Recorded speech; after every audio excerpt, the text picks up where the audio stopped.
This week's episode, we decided to look at short films because there are so many short films out there being made, and some of them are just awesome. And every one of them would be considered a B movie. Well, yeah. Because people who make them are on their own. Right? Or it's a team of 2 or 3. Yep. We talk about how short films can be turned into feature films. Mm-hmm. So something that's relatively simple, comparatively, right. at least. Yeah. Smaller scale. For an independent filmmaker to do, can be your ticket in the door. Yeah. And we're going to see how at least one of the ones that we watched stumbled its way into a feature. Yeah. All right. So should we get into it? Let's do it. We're on. All right.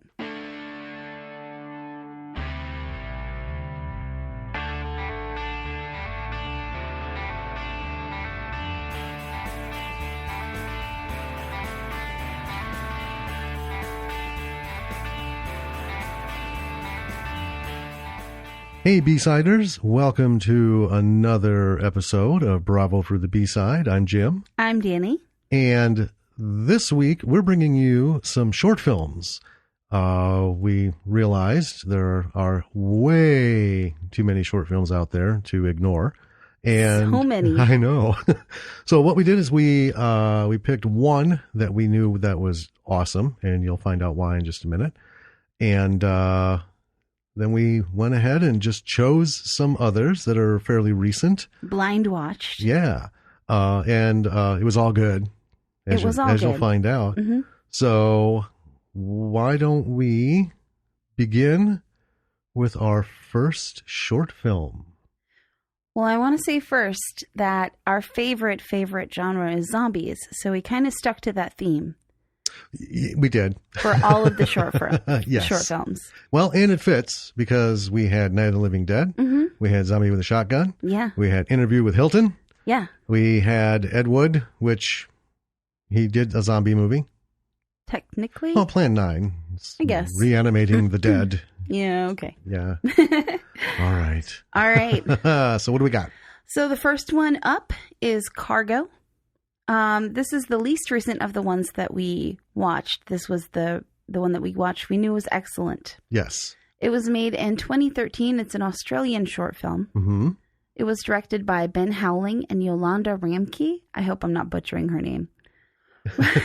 We'll find out. Written by Yolanda Ramke, starring Andy Rodoreda.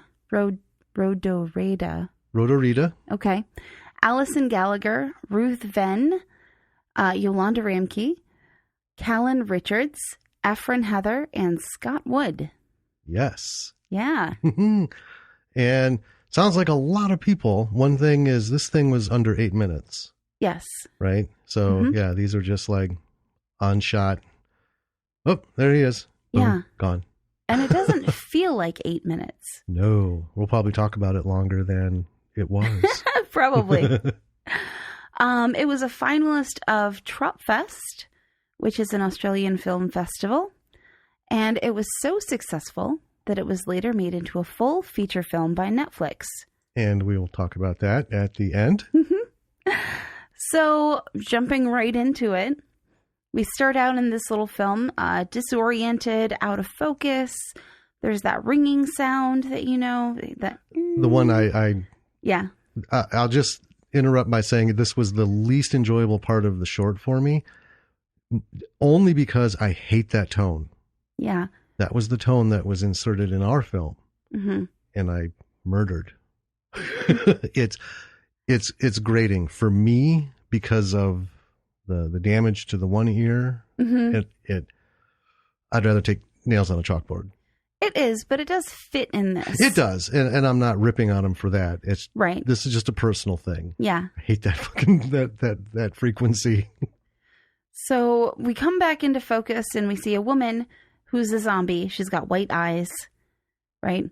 And she's kind of coming at you. And it's the man in the passenger seat. And he kind of desperately scrambles out of the car and goes out and goes to the back seat. Right. And then he's standing at the back of the car and he's got a baby in his arms.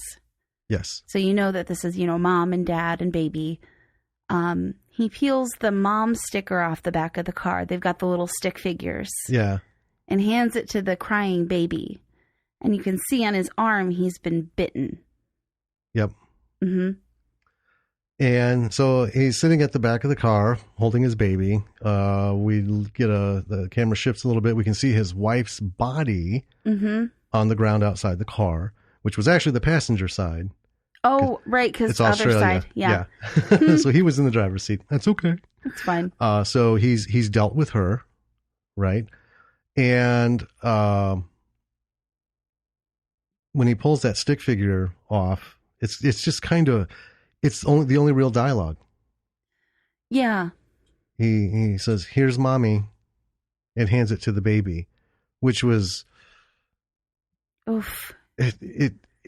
It said a lot of things to me anyway, that, the just the defeatist feel of, clearly this zombie thing kicked off, right? She was bit. He was bit. She turned. Yeah. And so this is really the zombie apocalypse feel out there somewhere. We don't know for sure, but it just is that, because it's like this helplessness. Right. And it's almost like that on the verge of snapping under the pressure, that just before you lose your shit and you're still holding on. As anyone would. Right. That weird humor that comes out.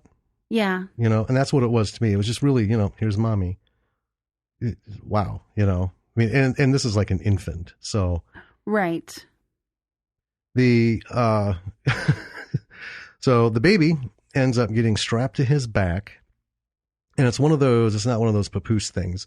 It's an actual baby carrier. I mean, it looks like a backpack. It has a seat for the baby, but you can, all the pockets and stuff. Yeah. And it's a frame.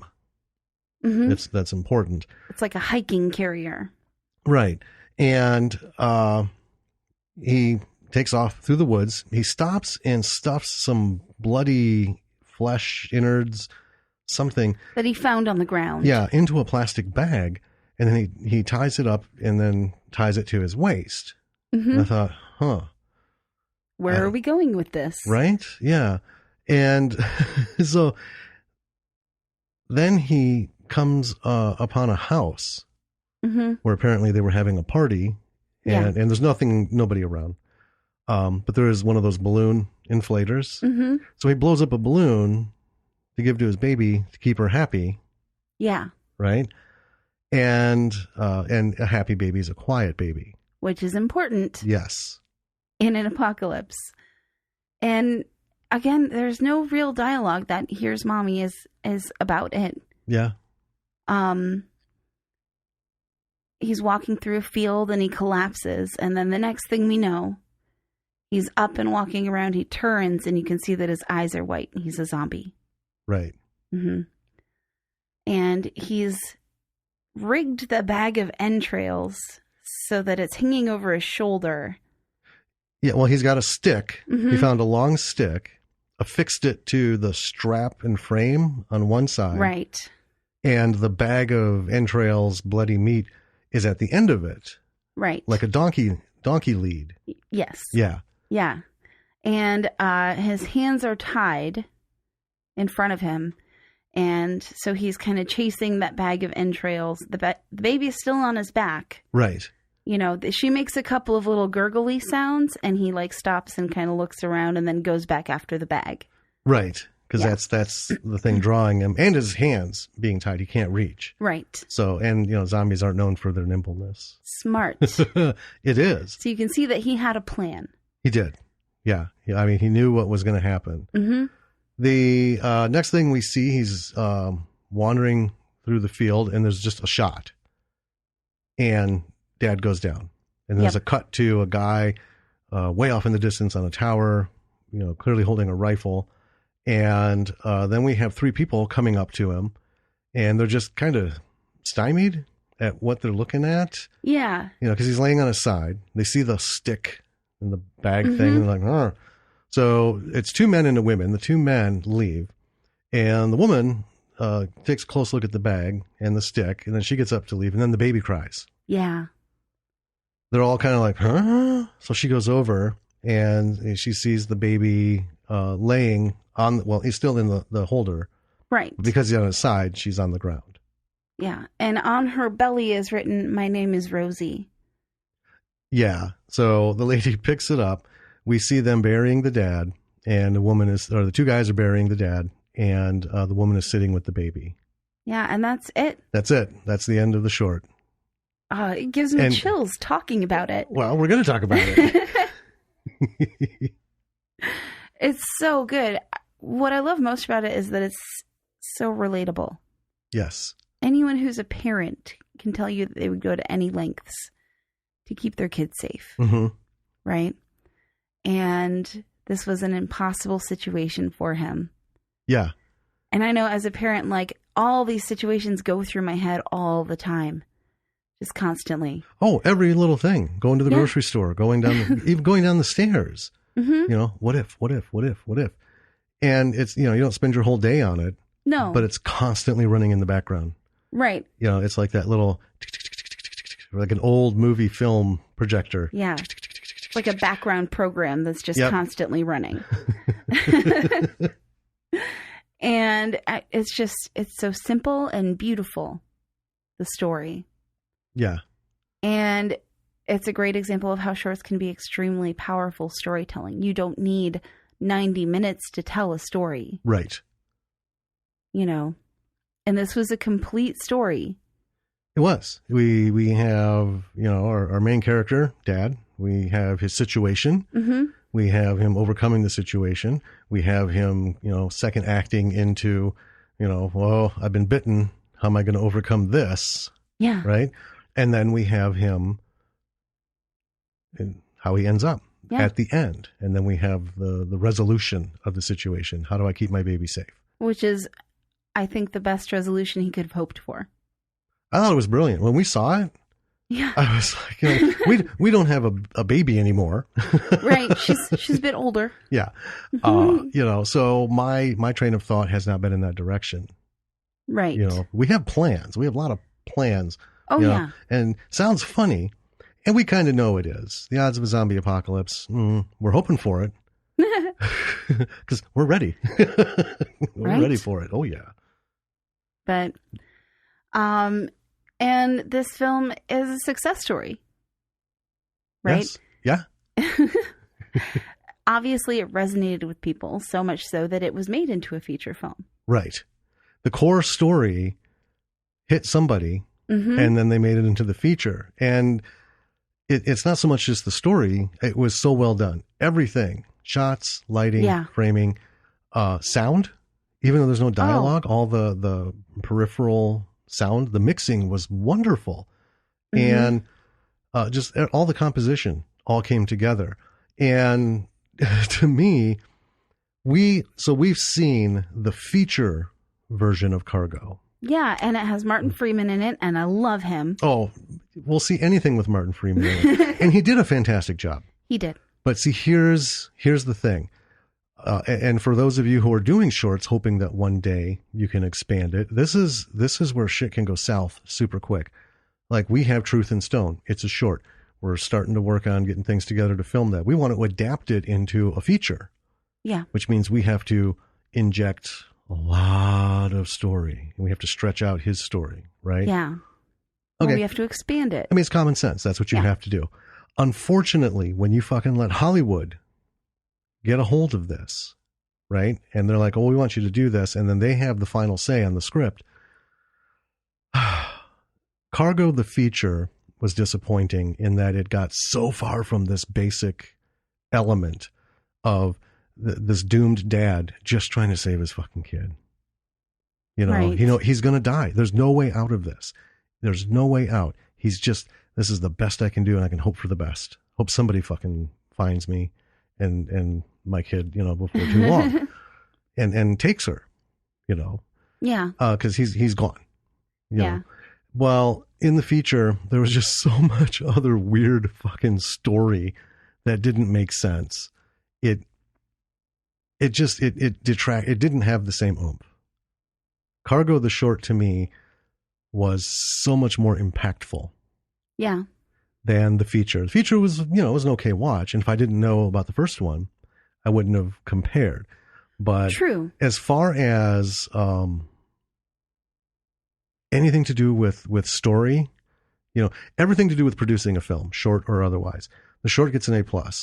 Compared to that, the feature gets a C+ from me, because I didn't have that angst, that anxiousness, that what's going on, and then when you see what's going on, and you don't even have to be a parent. Just think, you have an hour left on this earth, and you are responsible for a loved one who cannot help themselves. They can't fend for themselves. They're absolutely defenseless. What the fuck are you going to do? Yeah. That angst, that none of that gut wrenching stuff was in the feature. You know?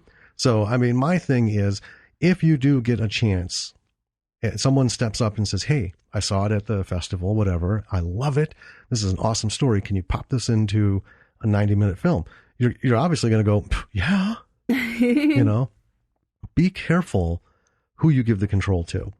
Right. Because that's the thing about Cargo, is it had a lot of Hollywood elements. You could just smell them. Well, yeah. and I'll just say Hollywood story is not always the best story.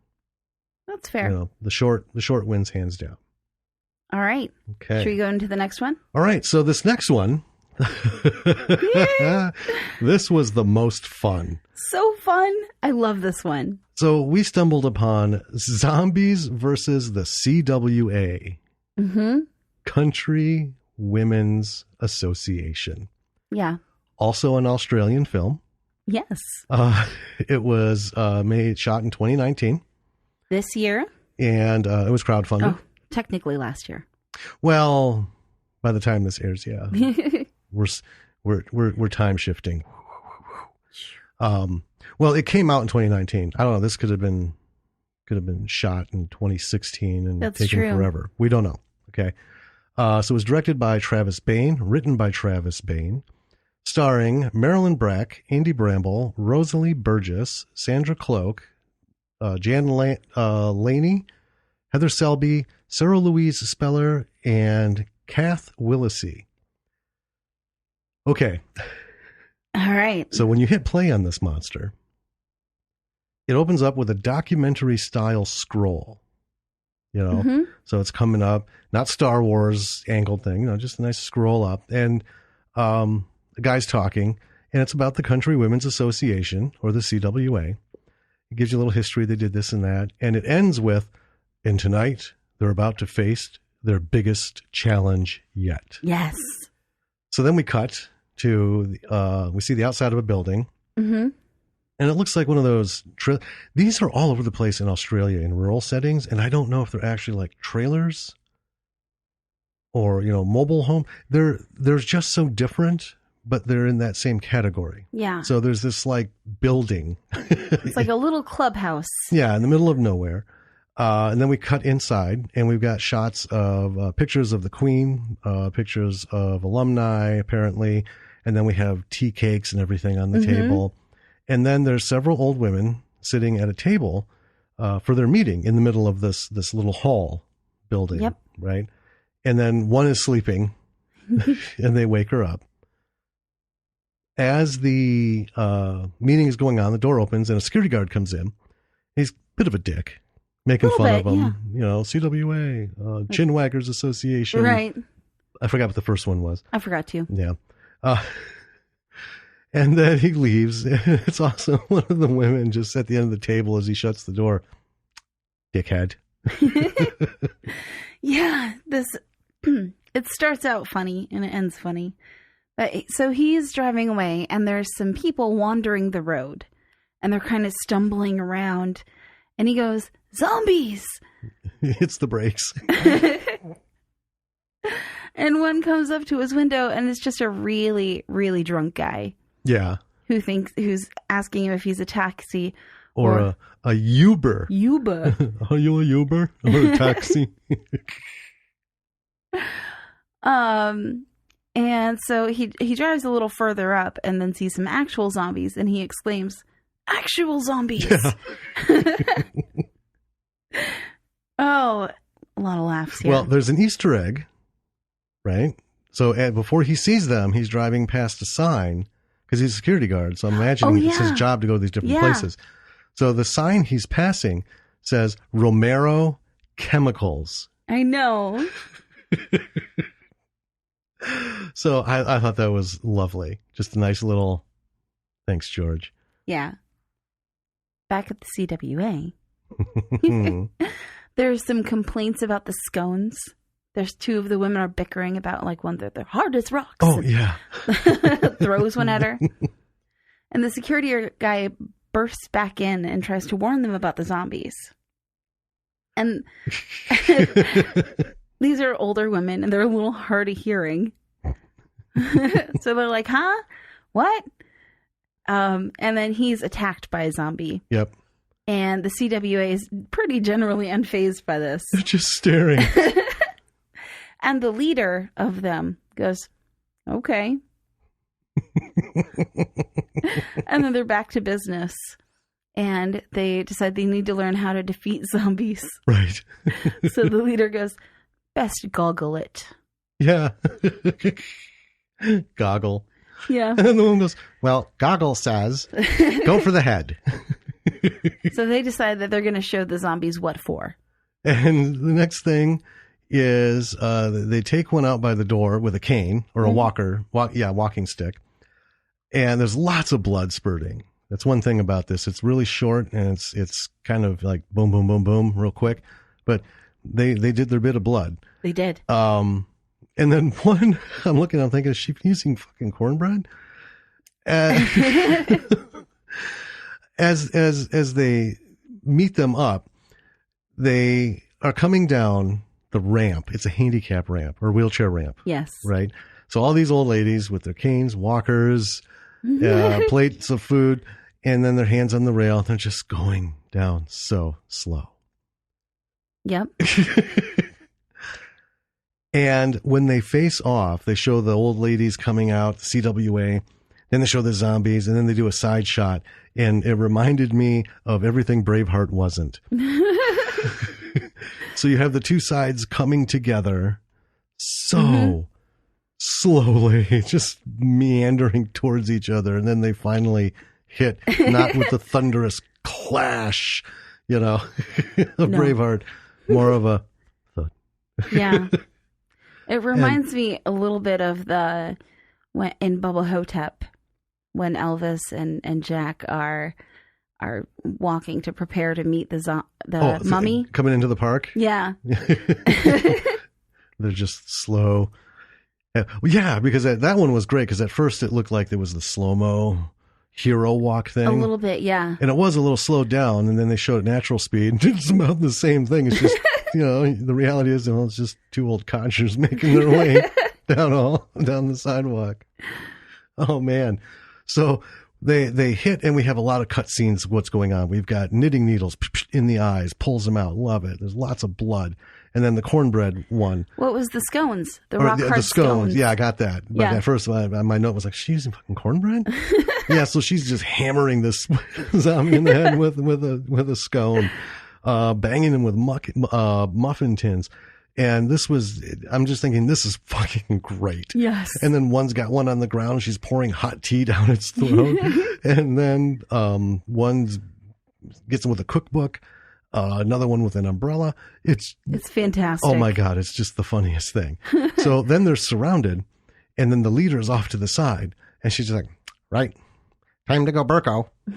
I didn't know what that meant. I didn't know what it was either, but I was like, I'm game. Yep. Let's do it. And you didn't have to wait long. So Burko is apparently the maker of a large beverage heating and serving machine. Right. Those big coffee things that, a little spigot on it. And so it's sitting in the counter in there, and we see that. And the next thing, she grabs it.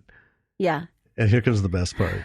So we're outside, and she takes it by the cord, and she's swinging it around her head like Thor's hammer, and she screams like Xena. Yes. And it's like a little spinning scene where she is decapitating the zombies with the Burko. 1 head, 2 head, 3 head, 4. Yep. Just ping, ping, ping, ping. And then, cut to all the women are getting up and they're surrounded by dead zombies. And then the leader is like, you better put this in the minutes. Yep. Now, who's up for a cuppa? And will someone wake Ethel? Yeah, Ethel was apparently the one sleeping at the table. She had enough. She went down for a nap in the middle of all this. With the zombie as a pillow. Oh, it's so cute. This was so fun. It was. It was unexpected. It was really good. Yeah, and that's the movie. Yeah. Yeah. It was the perfect length for what it was. I think any longer, and it might have started to become a little less funny. Well, yeah, it's another example of they had an idea, and in a short film, you can you. I won't say it's easier to stick to the idea because we've seen a lot, right? Where a 4-minute short film, within the first 30 seconds, they present the idea, and the next 3.5 minutes is like, well, what happened to the idea? It was brilliant. It was very compact, very simple. Having a meeting. Zombies come from Romero Chemical. Yeah. And the CWA, as they have done in Australia for decades and decades, come through. They do. And I mean, it's clear that this was really low budget, right? The effects were pretty campy. Yeah. Like the decapitating, it was obviously all dummies. Right. But it was, it didn't really detract from it because you knew what you were going into. Well, yeah, the zombie makeup was mostly makeup, not prosthetics, not silicone, none of that. So it was like the dark purple with the black around the eyes. But there was still a lot of good stuff. The blood was gratuitous and awesome. It was. The needles, knitting needles in the eyes was done well. That was great. So yeah, there are those. It's that kind of like Romero with Night of the Living Dead. You have like, okay, this is the most of our budget. We're gonna do up this one person. Mm-hmm. We're going to get a good shot of it. That's it, man. That's all we got. But they had a couple good shots, like the book with the dent in the head. Yeah. So yeah, they did well. But yeah, I mean, it's low budget. You can tell. Mm-hmm. Yeah. But you can do a short film on a really low budget. Well, that's what most of them are. Yeah. And there's nothing wrong with that. And I've seen short films with enormous budgets, and I'm like, what? Where? Oh, I know. What happened? Well, yeah, I've often thought, not all of that budget went to the film. Right? Somebody's got a new bicycle in the garage. I honestly think that like $20,000, and that's a lot of money, is probably the highest you want to go for a 10 minutes or less short film. Right. Well, we're objectively looking at doing like 10. Yeah. For Truth in Stone, which is a 10-minute. Yeah.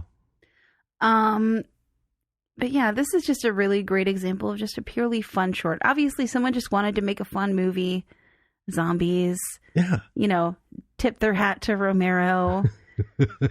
And my biggest gripe, though, with this was that the sound wasn't that good.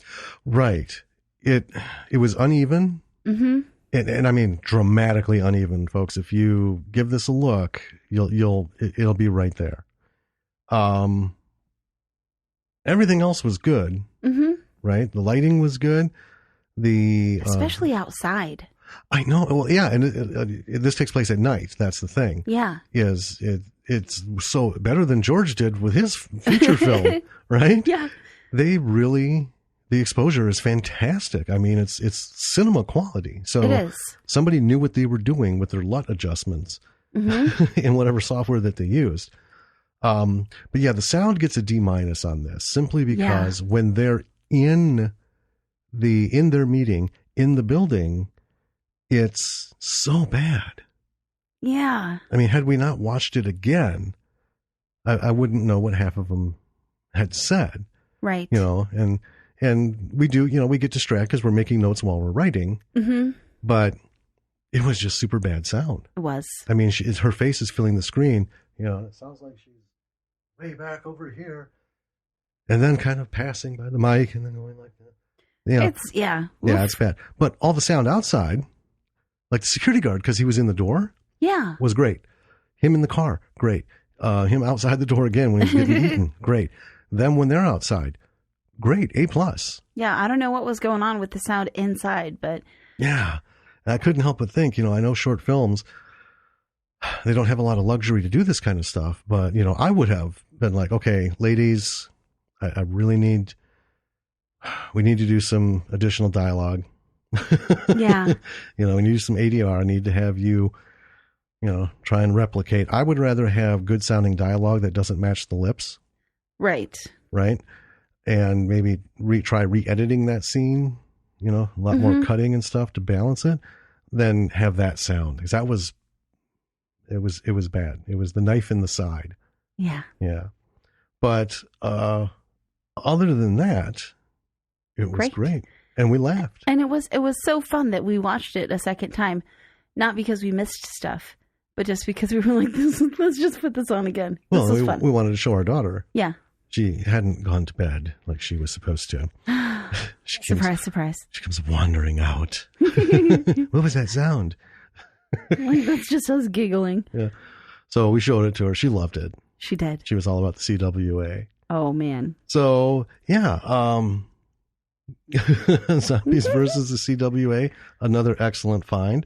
It's on Prime. You can go watch it. Yeah. And this is one, too, that could be made into a feature. Oh, for sure. If they stuck with that principle, because Cockneys versus Zombies. Yes. Right? I was trying to think of the name. Yeah. This could be that very kind of thing, because it's Australian humor, which is very similar to British humor. I mean, there's still a lot of differences. Right. But in the way that they approach things that are funny, just think of Bad Taste. Peter Jackson's jokes don't always resonate here. Yeah. Right? We get it because this is our world. Right.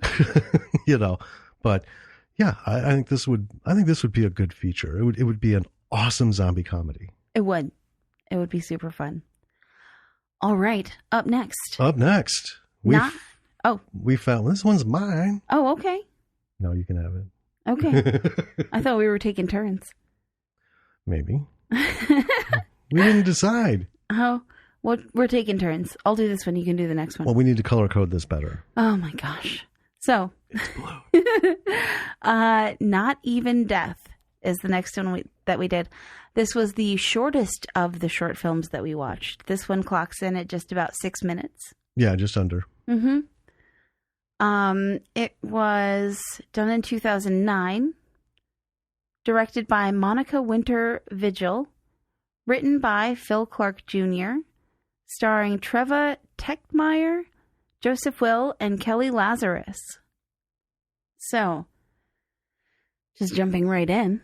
Yeah, let's tell us about it. Yeah, so we're in what's a basement? Clearly a basement. Right. Right. A guy is cautiously descending the steps with a bag of meats in his hand. Yeah, I thought it said like Bosco Meats or some generic name. It's like a butcher bag. Yeah, it's a butcher shop logo. Yeah. And he says, "Jackie, sweetheart, it's David." And he gets down this bottom of the stairs, goes to a drawer and pulls out a gun, turns on the light, and Jackie is tied up to the opposite wall. She's a zombie. Yes. He offers the meat to her, which is cow brain. And he tries to talk to her, and he's trying to like get through past the zombie. Right. To who reach she was. Her if she's in there. Mm-hmm. And she is not about it. She's just kind of growling and doing zombie stuff. Yeah. And so, he's pushing the meat over to her. He steps back. She's devouring it. And he's trying to, this, that, little bit conversation things. Then he starts talking about how the police found zombies. And then he corrects himself, looks at her, people like you. Yeah. And talks about how he doesn't want her to get found because they're killing zombies if they find him. Right. And then he's talking about their little girl, and he pulls out a picture, and he shows it to her, and Jackie looks interested. Yeah. She's just kind of staring at it. And apparently their daughter doesn't know that their mom's a zombie. Yeah. She's away somewhere sick, I guess, is the thing.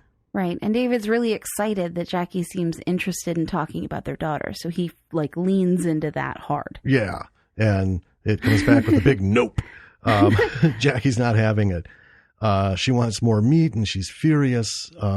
She ends up, like, come on, remember. She's having a fit. In her tantrum, she pulls the chains from the wood beam that they're fixed to, and he falls back. He pulls out the gun as she comes towards him, but he won't shoot. Yeah. Right? So she gets him, and then we cut, a few minutes later. She's eating him, and then the basement door opens, and their daughter enters the doorway and just says, "Daddy?" And then Jackie hears it, her head comes up, and then we fade to black. Yep. That was it. That's it. Another really simple story, the makeup for Jackie is pretty good. It was really good, yeah. Yeah. I was impressed. I was like, so they got someone who knew how to do special effects. And clearly knew how to use the right materials. Yeah. Not just from the Halloween shop.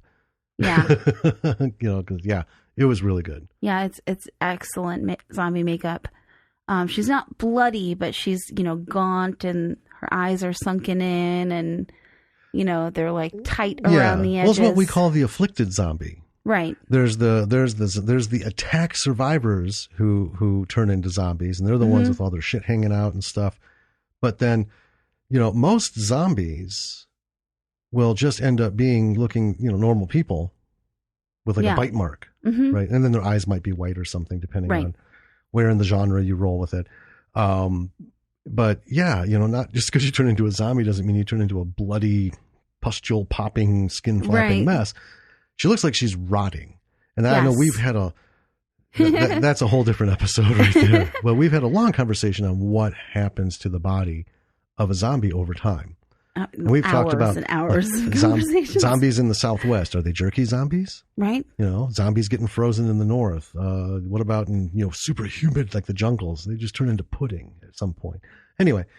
So she's just really super discolored, like corpse. Right. Yeah. Not so much with the gooey rotted stuff, but just the gray, brownish. Yeah. Really cool. A+. Yeah. A+ on that. The acting is also pretty good. I mean, it's just the two characters, but she as a zombie is very good. And he as the husband is pretty good too.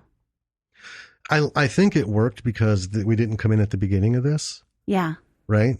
You already get the sense that this has been going on for a while. And the way the actor played it was brilliant. Just kind of, it's Wednesday.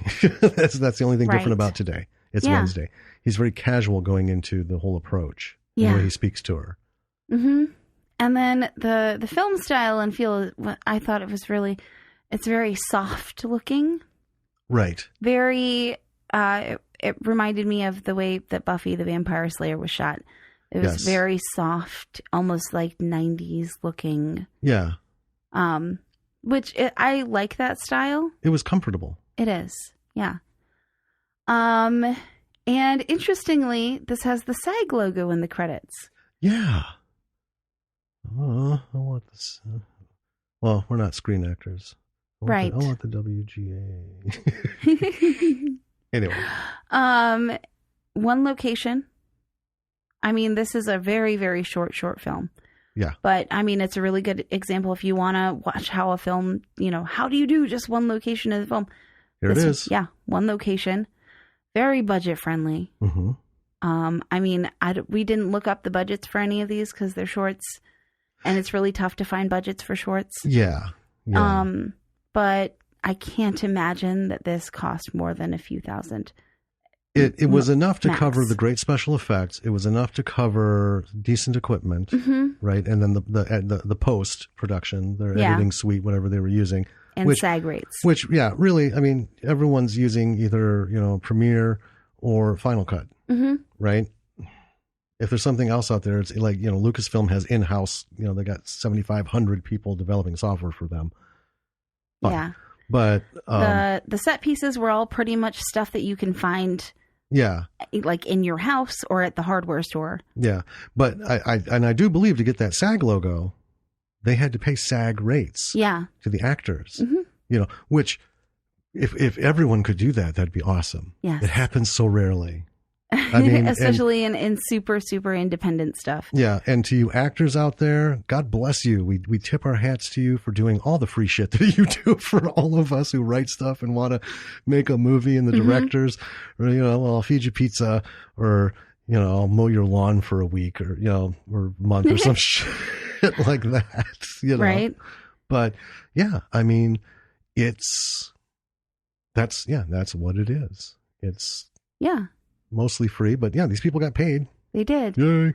And the story of this is such that I feel like if someone went to Monica Winter Vigil and said, I want to make this into a feature film, it would not be hard to do. It would not be hard to do, but this is where I would roll that back for myself, because my thought was, I liked it. The idea is not entirely original, because they've done this before. The whole thing, it's not often explored. Well, it was not often explored in zombie films. The whole, is there a human left in there kind of thing. Even the freaked out that aren't zombies, the wacky fucking humans who are, like rolling crazies with some sort of, fucking virus or whatever. Trying to reach the human within the zombie. So they did it in The Walking Dead. They did it in season 2 with the whole thing about the farm. Herschel. Oh, Herschel. Oh, We hated to see him die. Damn it. Way later on. But his whole thing was, they're still people. They're sick. Yeah. Right. So, okay, I get that. Because the one thing about The Walking Dead is it's on the premise that the whole concept of zombies was never existed, never explored. There were no movies, none of that. I'm good with that. But then they did it in season 3 with the governor. Yes. Right? With his daughter. This short film is a great effort, and I enjoyed it. And I think that's as much of the touching zombies that I think would work. Yeah. Because I couldn't see, I would get bored to fucking death watching this guy for 90 minutes trying to break through. I know she's fucking dead. We know what parts of the brain are working because of the research we did. There's nothing in there. All the cognitive conscious parts of that make a person are gone. They are absolutely unnecessary to the motor operation of the body. If you could reanimate these key portions, you can get walking and balance and eating and, and that. So I don't know. Like I said, the short was good. I wouldn't want to see a whole movie about this, because because I'd be pissed if he did get through to her. Right. Because coming up, we have a different kind of zombie, and in their universe this works. Right. The concept that we're going to talk about. The one thing about this that I liked the most was the bit at the end, because it made me think of Cargo. The daughter and opening the door. Yeah. I'm like, so I was thinking, see, now here's a dad who didn't have his shit together. Yeah. I mean, because think about it, right? Wasn't super thinking it through. No, because like you parents out there, right? You cupboard locks, door or corner buffers, the things you put on the corners. So when they trip, they don't split their skull up and they just bounce like a billiard ball back out into play. As kids are wont to do. Yeah. The drawer stoppers, all that stuff that you do just so your kid doesn't get hurt. If I were him and I had you in the basement, I tell you what, our daughter wouldn't be able to get through there with a fucking bazooka. Right. Right. And I would also have not been dead, because the minute you broke loose, pop, pop. Yeah. It was too short for all that stuff to make sense. But just the concept of, oh shit, what's going to happen to the girl? And we have no clue. Because like I said, Jackie just kind of looks at the camera, kind of looks up like, I hear something. Yeah. Food. And then we're gone. So we don't see her getting up. We don't have anything else going. So I thought that was a nice chill end. Okay. But if there is one thing that you want to take from that film. It's that if you want an example of a single location short film, watch it. Yeah. And before we move on to this last one, I'll roll back to Cargo. No indoor shots. True. So if you don't want to do a single location, I mean, clearly they shot in fields, in friends' houses, and yards and stuff. You're unlimited. You could have all kinds, but I mean, you got to deal with weather. You got to deal with, scheduling and weather. And, but yeah, there's no sets. There's no nothing. It's just they're driving down a dirt road. They stop and then, we get things. He's walking through one field, then he's walking up to a house, and then he's walking through another field. Done. Yes. Boom. Yeah. And that's infinitely cheaper than trying to set stuff up inside. It is. Because you have to get all the right equipment to get the inside to look like, whatever. But anyway, let's move on to our last one. Okay. The longest one, and again, a different approach. Yes. So we took on Zombied. Zombied. It's about 15 minutes in length. So yeah, the longest by twice of everything. Came out in 2019, directed by Matthew Van Voorst, written by Juliana Forsberg-Larry and Matthew Van Voorst, starring Juliana Forsberg-Larry and Jake Swain. Yeah. Why do I get all of these long names and hyphenates? I'm so bad at them. I could pretend that I did it on purpose. Well, I wrote it all down, so if you want to take the blame for what I did, go for it. Okay. So, we're outside the Priced Less supermarket. Yep. And it's night. Yeah. And actually, it just kind of occurred to me now that this film, what it reminded me of was Clerks. Oh, yeah. That's the first thing I thought of. Yeah. If that had been shot at night and in color, that's kind of how it would have looked. Right. Yeah. Very unassuming building. Yeah. Yeah. A zombie in a suit. Well, I guess we can't see his face, but he's kind of lumbering like a zombie. So, and it's called Zombied. So I just assumed he was a zombie. Yeah, that's fair. Pretty safe assumption. I think it was a pretty good lead. Yeah. Is approaching in the parking lot. Mm-hmm. Inside the store, there's two workers, a man and a woman. Mm-hmm. And they're in the produce aisle. And the woman is doing the typical, like, bitching about the job. Talking about how underappreciated she is and, how crappy they treat the workers. And she's doing nothing. Yeah, she's just sitting there while he's doing all the work. Yeah. And the guy who's trying to kind of bring her back to reality, he's like, it's a supermarket job. Like, for high school kids and burnouts. Right. This isn't a career. Yeah. And we found out her name is Jordan. She finds a tabloid in the guy's back pocket and gives him shit about it. And it's about how to know if you're turning into a zombie. That's the article that they're talking about. Signs that your partner is becoming or is a zombie. Yeah, stages. Yeah. And then she decides to go for a smoke break from doing nothing. Yeah. After their exchange. Yeah. So outside, she's her car and she's, getting a lighter. And it's not working. And then this lone zombie slowly lumbering towards her. She sees him in the distance, doesn't see he's a zombie yet. So she's like, hey, buddy, you got a light? He doesn't answer. So she goes back in the car, fidgeting, looking for another lighter. She stands up and he's right there. Turns around and he's on her. Yeah. It bites her in the arm. And then she punches it. And this was kind of cool. The whole lower jaw just fucking flies off. Yeah. And then lands on the ground. Yes. And then she runs inside.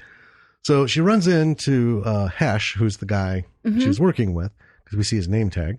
Yep. And I guess I'm going to stop for a second.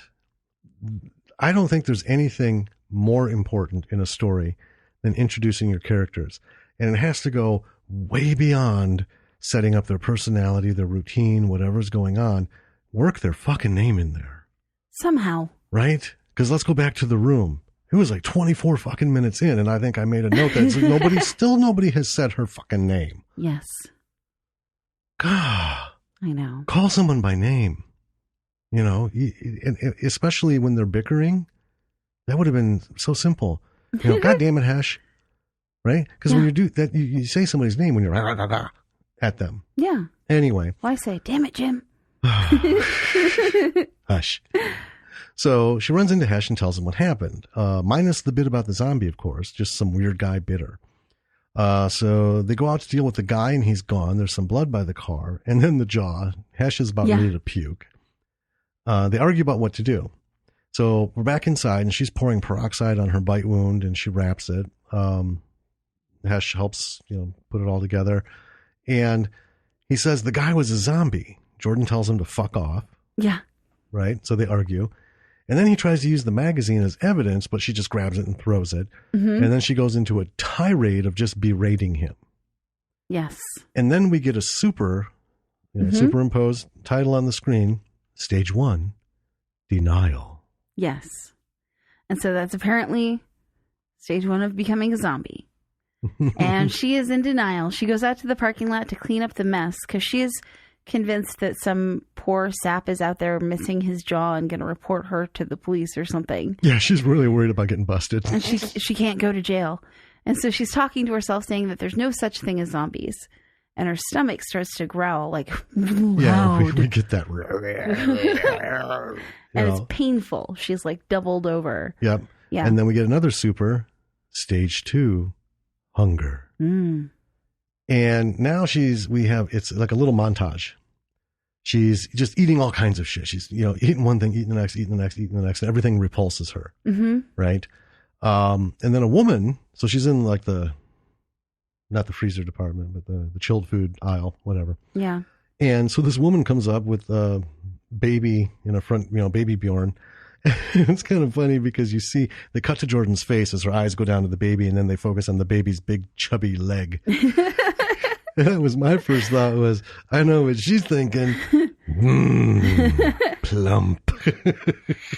Right? And so she tries to eat the baby, but the woman runs off. Yeah. And then Jordan runs into the toilet and now she's all pasty looking.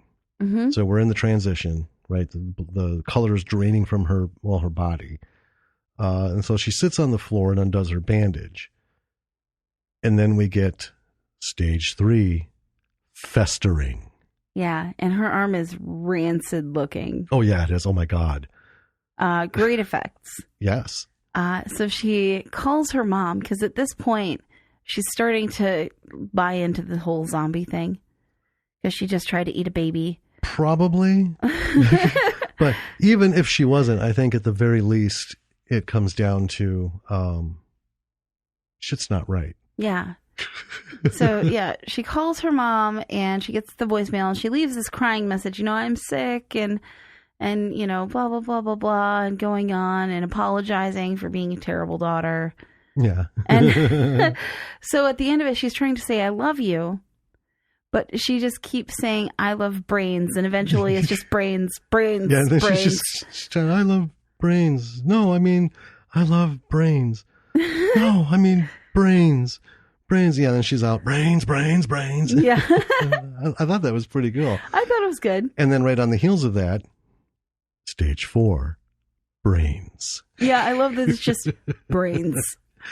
So she's screaming brains and plodding through the store.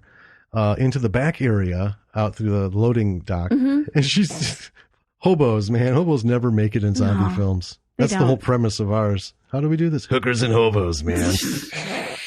Yeah. So she finds a hobo sleeping in the trash. He, of course, wakes up just in time to go, ah! She starts tearing into him. Yes. And as she's eating him, we get stage 5, acceptance. Mm-hmm. And then it's a swipe. Yep. And then we get stage 6, reintegration. Mm-hmm. And it just closes out with her narrating. She's got a mask on. There's another woman in the store with a mask on, like a Hannibal Lecter type muzzle mask. Muzzle. Yeah. So she can't bite anybody. And both of them are working the checkouts. And she's explaining that zombies are now a new disabled category. Yeah, and she talks about how she's treated better now as a zombie than she was. Yeah, now that she's been reintegrated as a zombie. So, yeah, that was it. Yeah, that's it. Fade to black. It was funny. It was. It was comical. It amused me. I would watch it again. It was the longest of the shorts that we watched. And honestly, it could have been a little shorter. It could have at least had 5 minutes whacked out. Yeah. I think it would have not left us wanting or wondering. Right. You know? Yeah.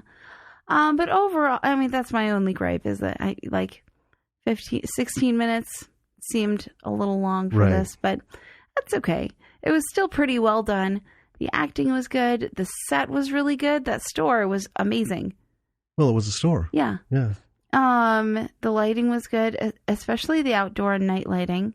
Again. Yeah, another example, especially like the parking lot. Yeah. And it wasn't a matter of, hey, I know how to work, camera settings, because that wasn't it. It was gorgeous night because lighting. The light looked natural, but you could tell it was staged because it was highlighting the zombie in one location as he's coming into the light and out of the light. And then that shifts as he gets closer, and then the angles. So it was actually masterfully lit. Yeah. By everyone involved. Yeah. Amazing. It was super good. And it felt a little bit like watching an alt universe spin-off of that comedy show Superstore. Yeah. I could see several of the characters there. Yeah. Oh, man. So this was a take. It's not often pursued. It's been done in features. Mm-hmm. It's not looking for the humanity in a zombie. It's the concept of when someone becomes a zombie, they're still there, but this is like an urge thing. And like iZombie, right? The show that I avoided. I watched 6 episodes on Netflix because I thought, put it on the background. I tried to give it a go. I couldn't. I can't buy into it. This was fun and funny, but if this was a feature, and it wasn't a comedy, I would be, because this is different than training zombies, like Fido. I don't think I ever watched Fido. Zombies become like servants. Okay. Well, okay, let's go to Day of the Dead, right? Yeah. The zombie that they have in the facility, he learned how to use a gun by the end, right? Mm-hmm. So you could train a zombie. Now, I was actually on board with that, especially because when I saw it way back when I was young, I'm like, maybe.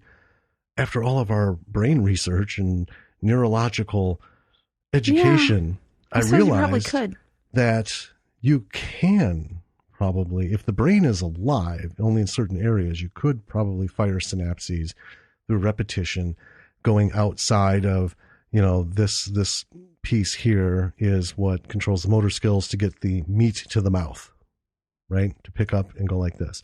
So if you introduce something by repetition, because we know that brain injuries can be healed by rerouting, by just doing things a little bit differently.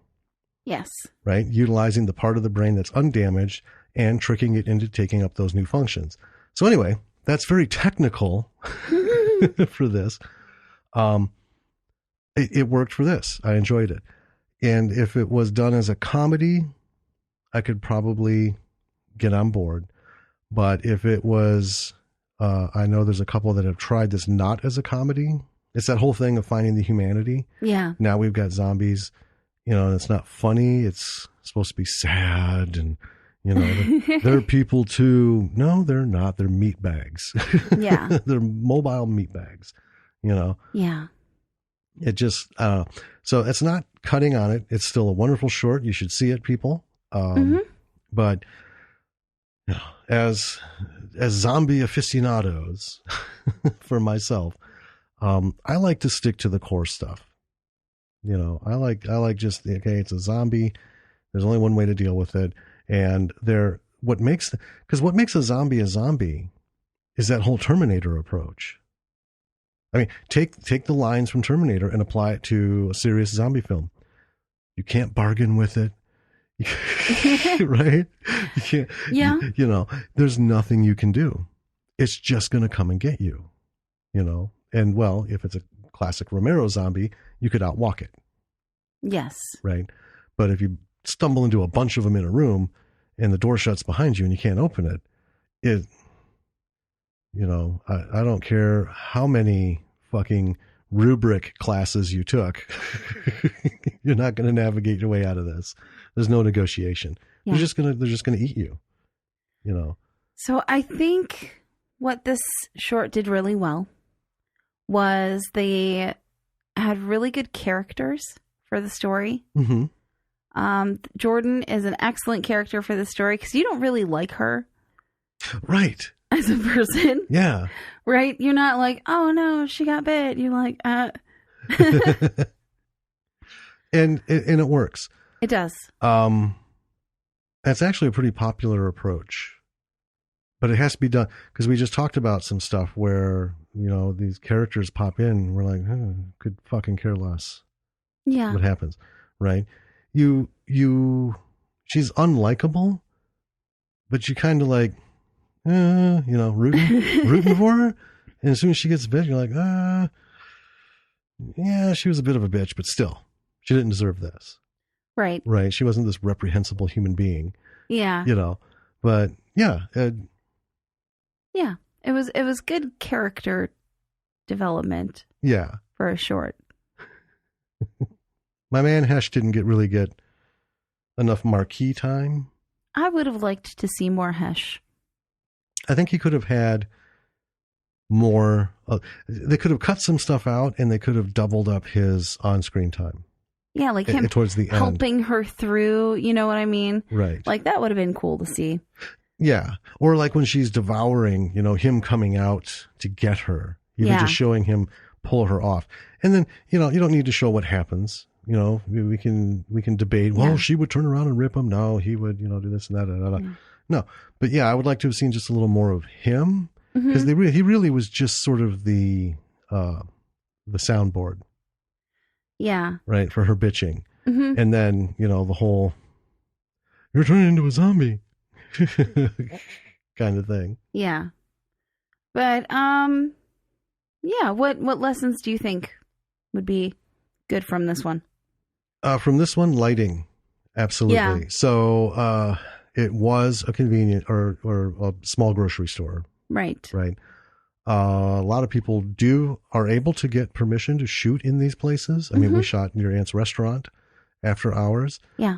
This was clearly the same thing, and that's fantastic, but it still does require masterful lighting because if you've ever been to any grocery store in any part of America, no one looks good under those lights. Fucking lighting is the worst. It's like, why they put fluorescent lights in women's bathrooms? It's like, well, we want women to go to these expensive vanity mirrors we put in.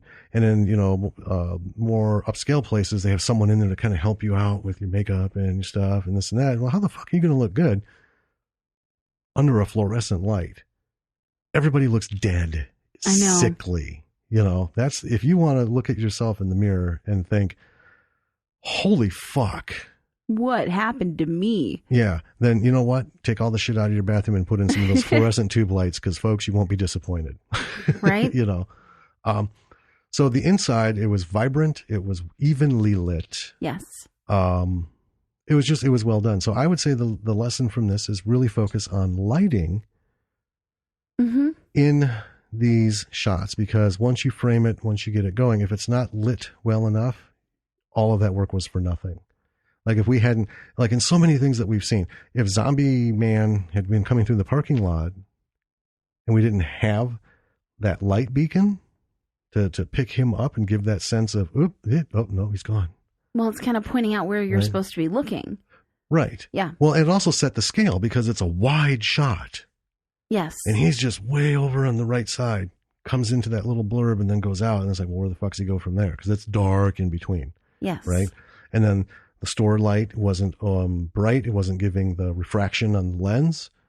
It was just really well done. Lighting is really important. And in a short film, especially when you're doing single locations and stuff, and you're not building sets and you're not doing all this, lighting. Yeah. You know, and the sound was good. So, yeah, it was. You know, inside, outside. I don't know how much Foley they did. I was really trying to listen for any of their because it was, it was a grocery store and they were supposed to be open late at night and there was a customer, but it wasn't like full. So it's Right. not like, the restaurants, every restaurant scene has that track playing of the restaurant noise. Clinking silverware. Yeah, And because, on set, nothing. Uh, So I think that's what, watching this one is just a real good example of masterful lighting and really good, well done sound. yeah. All right. I think overall, for short films, a lot of lessons from all of these.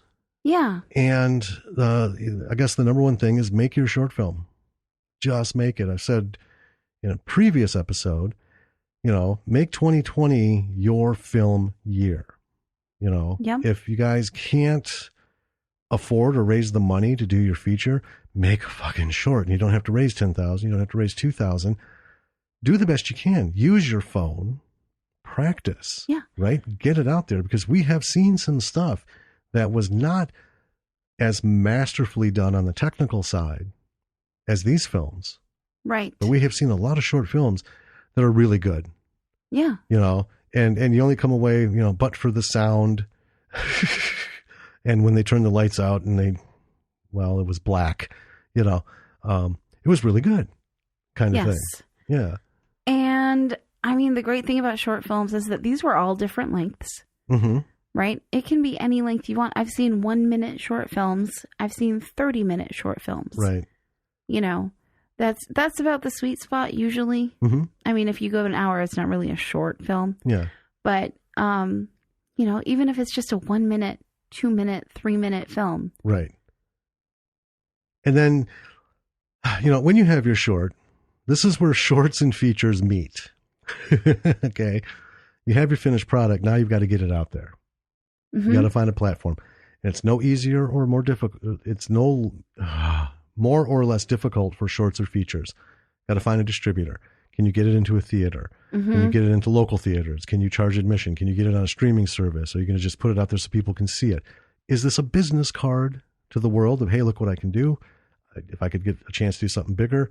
Or is this, hey, look what I did. I'm proud of this, and that's, Yeah. you're going to build on it. I would recommend, though, that if you are planning on entering your short film into a specific contest, Mm-hmm. look up what their requirements for short films are, because some do have length requirements. Yeah, they do. So make sure that you know what those are. Well, I guess back it up a bit. So if you're doing this solely with the intention of submitting it, Mm-hmm. understand how many minutes you have to tell your story, right? Yeah. Because there's a ton of contests that are like under 7 minutes. There's a bunch of contests under 15. There's several contests that are under 20, and there's very few that are allowing 30-minute. Right. Because that's a fucking TV episode. Yeah. Right. That's a pilot. Yeah. So, do what you can. But if you're one of those people who I just want to make my fucking story, then let the cards fall where they may. And the last number on that last page, that's what you've got. Yep. When you shoot it, well, I've got 14 and a half minutes. Okay. And if you're happy with that, well, then you're not getting into the 10-minute or less short festivals and stuff.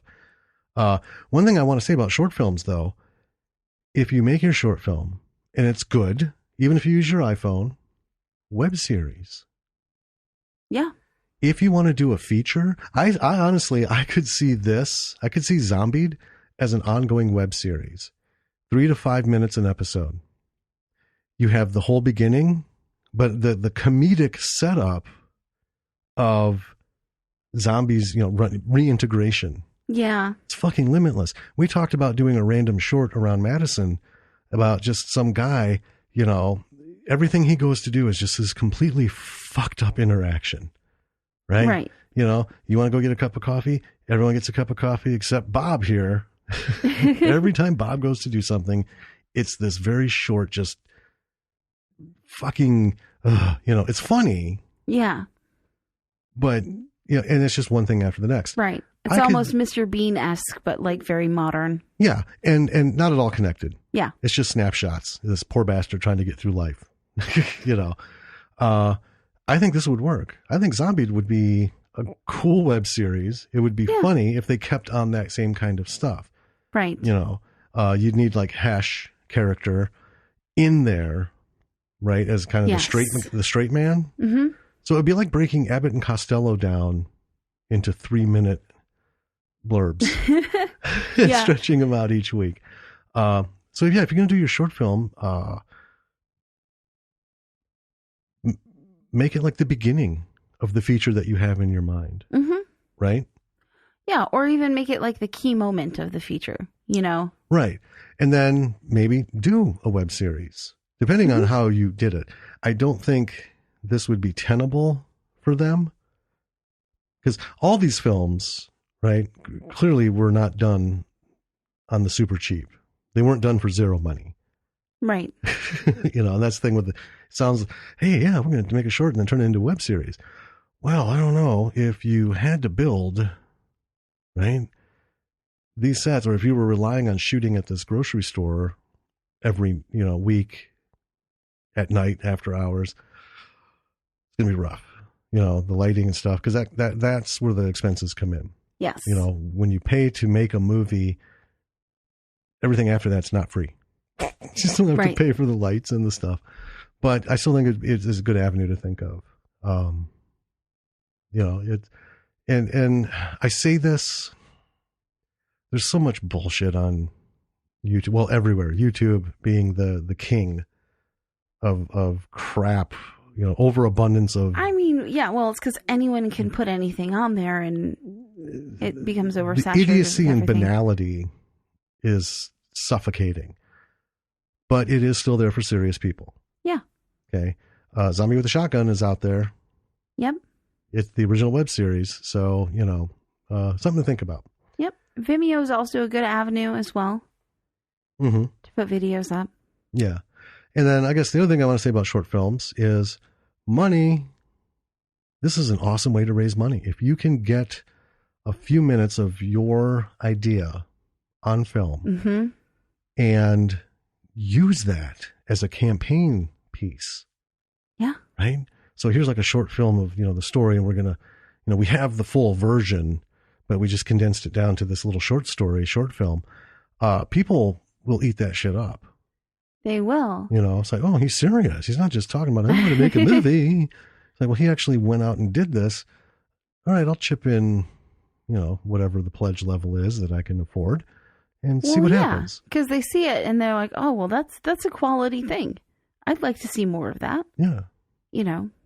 So. Yeah. Don't be afraid of shorts. Go make your short. Make your short.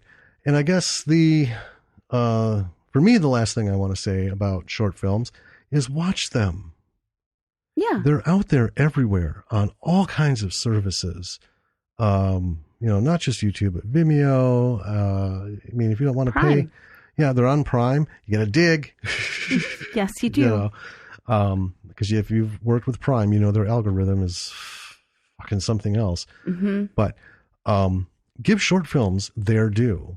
Yeah. Because there are people who have done nothing but short films for years. They're not going to ever do a feature. They're not doing web series. They just make brilliant short films one after the other. And that's awesome. It is. And I don't know that 20th Century Fox has ever laid out people and resources for a short film, or Paramount, or Universal, or Disney. Disney does shorts. They do their shorts. They don't pay people to do shorts. Well, yeah. That's what I mean. Yeah. Well, Disney's, kids. Yeah. We got 7 minutes of attention, so let's throw 14 minutes at them. Maybe they'll come and go, fade in and out. But, no one has ever been able to walk into a studio and say, yeah, I've got this 7-minute film I want to do. And I would absolutely love it if you would not only give me money for it so that I could afford all the stuff, but if you would also hook this bitch up in theaters across the country. Yeah. I would bet money that conversation has never once in history taken place. Ever. Yeah. So, embrace the indies, embrace the B-side, people. Yeah. Do the thing, take your control, get your films out there. And then everyone else watch these bad boys because they're fun. They're funny. Cargo hit me like a ton of bricks. So few dramas have ever hit me. Yeah. It was just like, boom. Mm-hmm. It was a 6-minute wind up and then 10-second kick to the nuts. Bam. Yeah. Oh, man. And it was worth it. It was worth it. You know, so yeah, watch these things, show love to the shorts, and we will be doing more Yes. of them. We'll, you know, a few weeks, month or so, we'll get another collection of shorts. If you have done a short, it's out there somewhere, and you want us to talk about it, don't rely on us looking for it, because we're like blind people in a field looking for, you know, one balloon floating halfway up. I know. It just, we may never find it. Shit's too difficult. So yeah, send us an email. Go to our website, lordsofmisruleproductions.com. We got email links there. We got links to all of the podcast platforms that we're on. You can click on those to subscribe. You can also listen by email. You can subscribe by email. Links to our Facebook, our Twitter, and Instagram. Yes. And YouTube. Yep. You can find us on YouTube as well. Link to our Patreon page. Bravo for the B-side, all one word. Patreon.com/Bravo for the B-side. The links are all there. You don't need to memorize this. You know, whoever writes this shit down when they're listening to a podcast? No one does. Everyone's busy. They're driving, they're working, they're doing stuff. You know, that's why just lordsofmisruleproductions.com. Go there. Yes. Everything's there.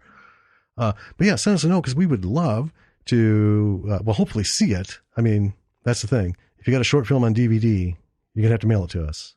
Yeah. And we don't want to have to go through all that. So if it's out there somewhere, let us know about it and we'll watch it. Yeah, we'll watch it and we'll talk about it. Mm-hmm. And if you know, we've also got interviews with people coming up. Yep. There'll be more interviews this year. Yeah. And it's going to be, 2020 is going to be good. It's going to be good. I think January is off to a great start already. And yep. Keep listening, folks, because it's a coming. It is. I'm so excited for 2020. This is going to be a great year. It is. Our first actual real season. Yes. We're late bloomers. we came in the last quarter of 2019, but that's okay, though. I know. We got this. Yeah. So, B-siders. Looking forward to talking at you next week. Like I said, hit the websites, the feeds, all the stuff. Please subscribe. Please rate. Yeah, leave us a rating. And please review, because give us a like, a follow. Yeah, those are so important on the platforms, because they made it important. So please, you know, do that little 10 seconds of labor. Yeah. And let's get those marks up. So until next time, I'm Danny. I'm Jim. And we're Bravo for the B-side. See you later, people. Talk to you later.